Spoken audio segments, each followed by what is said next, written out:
Halo, salam Pancasila. Perkenalkan, nama saya Rosalinda Inatulit, NIM 2301070006 dari Program Studi Pendidikan Pancasila dan Kewarganegaraan. Saya akan menjelaskan aktualisasi nilai-nilai Pancasila yang sudah saya pernah lakukan dalam kehidupan sehari-hari. Kita masuk pada sila yang pertama, yaitu Ketuhanan Yang Maha Esa. Pada sila ini, saya melibatkan penghormatan terhadap keberadaan Tuhan dalam kehidupan, seperti mengamalkan nilai-nilai agama. Dikarenakan saya sebagai seorang penganut agama Katolik, saya memiliki kesadaran penuh akan kewajiban saya yang harus pergi gereja di setiap hari Minggu. Selain dari itu, saya juga harus menerima sakramen-sakramen yang sudah diajarkan dalam agama saya. Merayakan perayaan agama seperti Natal, Paskah, dan lain sebagainya. Waktu saya SD, saya juga tergabung dalam organisasi Sekami, Serikat Kepausan Anak Misionaris, dan menjadi anggota gereja yaitu Putra-Putri Altar, membantu Romo dalam melakukan perayaan Ekaristi. Pada waktu saya SMP juga, saya mengikuti organisasi Sekar, yaitu Serikat Kepausan Anak Remaja Misionaris. Di situ saya banyak belajar akan pentingnya toleransi dalam hidup umat beragama. Pada waktu SMA, saya terjun dalam masyarakat dengan mengikuti organisasi Orang Muda Katolik atau yang biasa disebut OMK. Di sana saya belajar banyak tentang bagaimana caranya kita hidup toleransi dengan umat beragama. Dikarenakan di tempat lingkungan saya tinggal banyak umat beragama Islam. Jadi di sana kami belajar saling menghargai dan juga saling memiliki rasa solidaritas dan juga toleransi antara umat beragama. Kita masuk pada sila yang kedua, yaitu kemanusiaan yang adil dan beradab. Pada sila ini saya mengupayakan untuk selalu menjunjung tinggi martabat dan juga hak asasi setiap manusia. Saya akan menceritakan sedikit, ketika saya SMA, saya menjadi salah satu siswi yang melaporkan kepada guru BK akan terjadinya tindakan bully di sekolah saya. Ya, meskipun akhirnya saya dikucilkan, tetapi dari kejadian itu saya sadar betul bahwa pentingnya kita bersikap memiliki rasa kemanusiaan terhadap orang lain. Karena menurut saya tindakan bully itu merupakan salah satu tindakan yang tidak manusiawi dan bisa merusak mental seseorang. Maka dari itu, bergerak dari cerita dan pengalaman saya tadi, saya mengajak kita semua untuk menghindari dan tidak melakukan yang namanya tindakan bully. Dan ketika kita menjadi korban bully, kita harus berani untuk melaporkannya. Kalau pengalaman paling berkesan menurut saya, waktu itu saya menjadi salah satu relawan ketika di kampung tetangga saya itu mengalami bencana alam seroja di Desa Nilelama Diken pada tahun 2021 silam. Saya merasakan betul bagaimana korban bencana itu membutuhkan bantuan dari sesama mereka. Saya juga mengambil bagian untuk mendonasikan buku dan juga pakaian saya kepada korban bencana. Kita masuk pada sila yang ketiga, yaitu Persatuan Indonesia. Pada sila ini saya mengenang akan perjuangan para pahlawan bangsa yang dulunya telah bersatu untuk memperjuangkan kemerdekaan. Maka dari itu sudah seharusnya kita sebagai warga negara memiliki rasa cinta tanah air dengan menggunakan produk-produk Indonesia. Selain dari itu, dalam bergaul juga, saya tidak memilih-milih. Saya bergaul dengan siapa saja, mau dia berbeda agama, berbeda suku. Karena menurut saya Indonesia tetap satu dengan satu slogan, yaitu Bhinneka Tunggal Ika, berbeda-beda tetapi tetap satu. Di era zaman digital ini juga, saya banyak membuat konten seperti ini.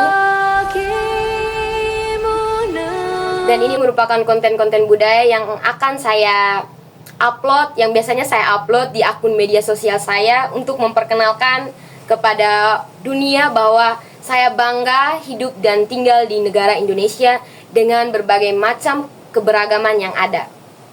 Kita masuk pada sila Pancasila yang keempat, yaitu kerakyatan yang dipimpin oleh hikmat kebijaksanaan dalam permusyawaratan perwakilan. Pada sila ini saya menyadari betul akan pentingnya peran musyawarah untuk mencapai kata mufakat demi tujuan bersama.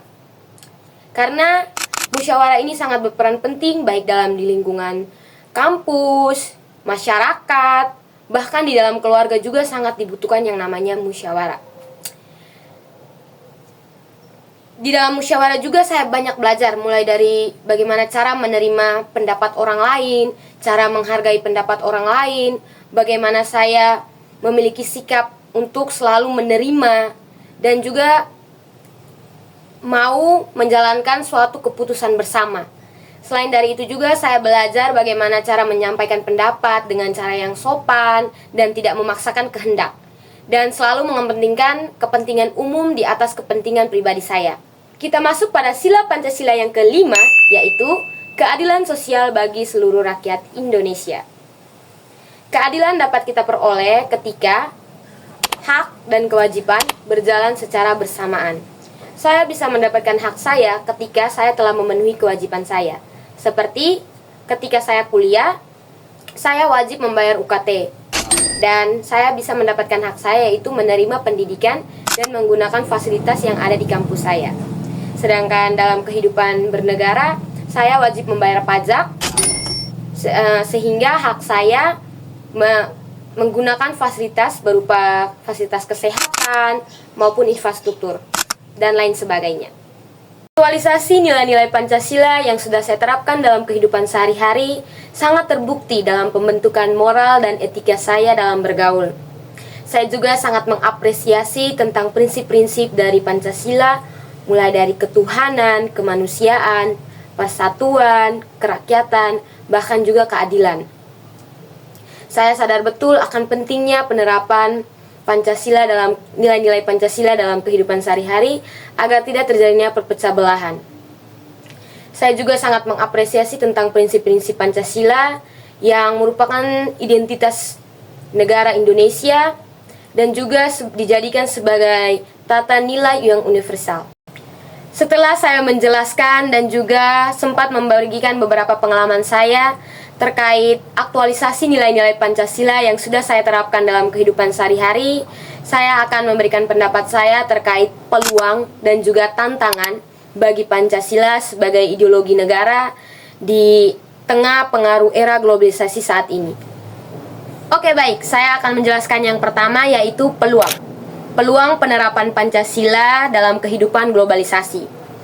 Yang pertama, Pancasila dapat dijadikan sebagai alat untuk penyaring atau alat filter budaya luar yang mungkin masuk melalui berbagai macam jenis media sosial. Pancasila dapat kita jadikan sebagai patokan atau pedoman agar kita dapat melihat budaya luar mana yang dapat bermanfaat dan dapat kita gunakan untuk meningkatkan kualitas hidup kita. Kita dapat melihat budaya mana yang sesuai dengan nilai-nilai luhur bangsa dan budaya mana juga yang tidak sesuai. Dari situ kita dapat memfilter yang baik kita ambil, sedangkan yang buruk kita tinggalkan. Yang kedua, Pancasila dapat kita jadikan sebagai alat untuk menjaga eksistensi kepribadian bangsa Indonesia di tengah kehidupan global yang penuh dengan perbedaan dan juga persaingan.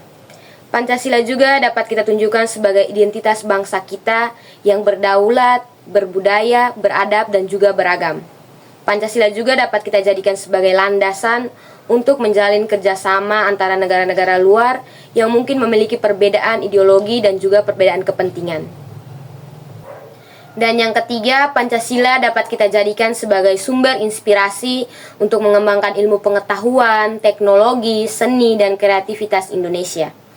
Pancasila juga dapat kita jadikan sebagai sumber untuk meningkatkan bakat dan juga potensi yang ada dalam diri kita sebagai bangsa yang memiliki kecerdasan dan juga kreativitas yang tinggi. Peluang yang keempat yaitu penggunaan media sosial dapat memperkuat nilai-nilai Pancasila. Berbagai macam manfaat penggunaan media sosial akan saya jelaskan satu persatu. Yang pertama, menyebarluaskan informasi. Dengan media sosial, kita dapat menyebarluaskan informasi terkait dengan prinsip-prinsip Pancasila serta nilai-nilai Pancasila apa saja yang kita terapkan dalam kehidupan sehari-hari, sehingga dengan mudah diakses oleh masyarakat.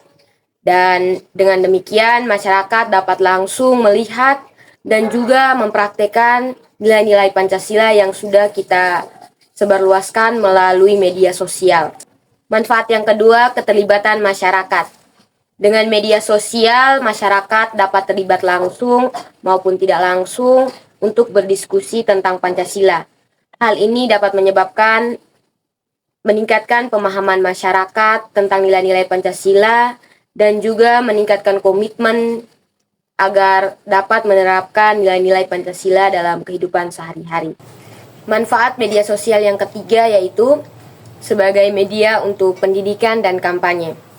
Melalui media sosial, maka dapat dijadikan sebagai platform untuk menyediakan penyuluhan kampanye dan pendidikan tentang Pancasila, baik oleh pemerintah, lembaga pendidikan, maupun organisasi luar. Manfaat media sosial yang keempat sebagai penggalang dukungan. Platform media sosial dapat kita jadikan sebagai alat untuk menggalang dukungan. Seperti ketika teman kita di berbagai daerah lain mengalami musibah, contohnya seperti bencana alam, kita dapat mendonasikan beberapa barang yang mungkin tidak kita gunakan ataupun berupa uang melalui website yang disediakan pemerintah atau pihak swasta lainnya. Manfaat media sosial yang kelima yaitu konten kreatif. Dengan membuat berbagai macam konten kreatif yang terkait dengan Pancasila, maka dengan mudah menambah pemahaman generasi muda tentang pentingnya penalaran nilai-nilai Pancasila dalam kehidupan sehari-hari. Manfaat media sosial yang keenam yaitu menyuarakan kepentingan bersama. Melalui media sosial dapat dijadikan sebagai wadah untuk menyuarakan dan memperjuangkan kepentingan bersama masyarakat dengan memperhatikan nilai-nilai Pancasila seperti persatuan, kesatuan, dan juga keadilan. Manfaat media sosial yang ketujuh yaitu mengurangi berita hoaks. Dengan media sosial, kita dapat memberikan informasi-informasi yang lebih aktual mengenai penerapan nilai-nilai Pancasila dalam kehidupan sehari-hari agar terciptanya persatuan dan kesatuan. Dengan memanfaatkan media sosial secara positif, kreatif, dan strategis, maka kita dapat menghidupkan kembali nilai-nilai Pancasila serta juga dapat mempromosikan nilai-nilai Pancasila kepada generasi dan kepada masyarakat luas dan memperkenalkan Pancasila juga kepada dunia luar. Tantangan penerapan Pancasila dalam kehidupan globalisasi. Yang pertama, Pancasila harus bersaing dengan ideologi-ideologi dari negara luar yang masuk melalui arus globalisasi. Di sini mungkin ada ideologi-ideologi dari negara luar yang mungkin bertentangan dengan ideologi Pancasila. Dan bahkan ada ideologi yang mencoba untuk menggantikan Pancasila. Kita sebagai warga negara harus memiliki sikap yang waspada dan juga kritis agar tidak mudah terpengaruh apalagi terprovokasi oleh ideologi baru. Tantangan yang kedua, Pancasila harus menghadapi perubahan-perubahan yang terjadi di dunia akibat dari perkembangan teknologi dan informasi. Perubahan-perubahan ini mungkin ada saja yang bersifat positif dan ada juga yang berdampak negatif. Kita sebagai warga negara harus memiliki sikap yang adaptif dan juga selektif agar kita tidak mudah terjebak apalagi terpengaruhi oleh perubahan-perubahan yang bersifat negatif. Yang ketiga, Pancasila harus memperkuat implementasi dan internalisasi nilai-nilai Pancasila karena beberapa masyarakat Indonesia masih banyak yang kurang memahami tentang pentingnya pengamalan nilai-nilai Pancasila dan juga penerapan nilai-nilai Pancasila dalam kehidupan sehari-hari. Oleh karena itu, melalui pendidikan, sosialisasi, dan juga budaya, kita dapat meningkatkan kesadaran masyarakat yang masih belum memahami akan pentingnya penerapan nilai-nilai Pancasila dalam kehidupan sehari-hari agar tidak terjadi perpecah belahan dan juga menjaga kesatuan negara Republik Indonesia.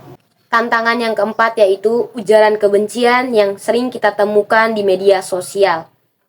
Tidak bisa dipungkiri, arus globalisasi yang berkembang sangat pesat ini membuat teknologi dan informasi berkembang sangat pesat.